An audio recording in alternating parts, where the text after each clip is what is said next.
ওই পূজার সময় যখন মাইকের আওয়াজ পাই না তখন আমাদের কষ্ট হয়, বুকের মধ্যে দিলে কেন আগের মতো আমরা সেই দুর্গা পূজার সময় কেন আমরা ফুর্তি করতে পারি না। অর্থাৎ আমাদের রক্ত মানুষের মধ্যে এই যে অসাম্প্রদায়িক চেতনা, এটা নিয়ে আমাদের দেশ স্বাধীন হয়েছিল, আমরা এটা নিয়েই বড় হয়েছি, এখন পর্যন্ত সেটা আমাদের মধ্যে বিদ্যমান।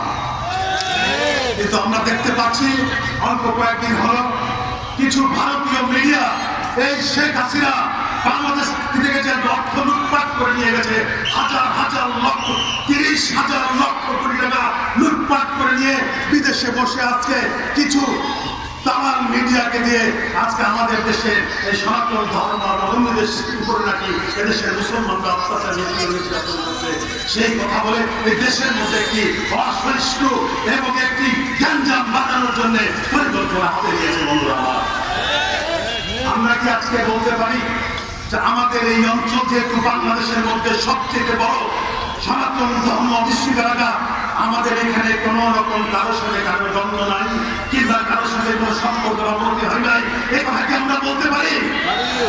জোরে বলেন পারি?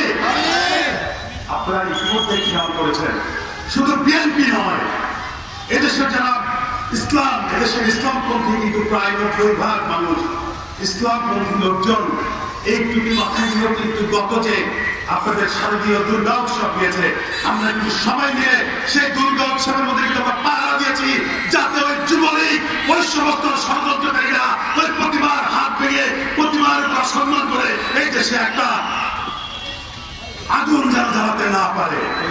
তাহলে যারা যারা এই প্রতিভা রক্ষার জন্য দায়িত্ব নিল, এদেশের সাম্প্রদায়িক সম্প্রীতি সমুন্নত রাখার জন্য দায়িত্ব নিয়েছে, তারা কি পারে এদেশে কোনো অশান্তি যাতে তৈরি হয় এরকম কোনো কাজ করতে পারে না?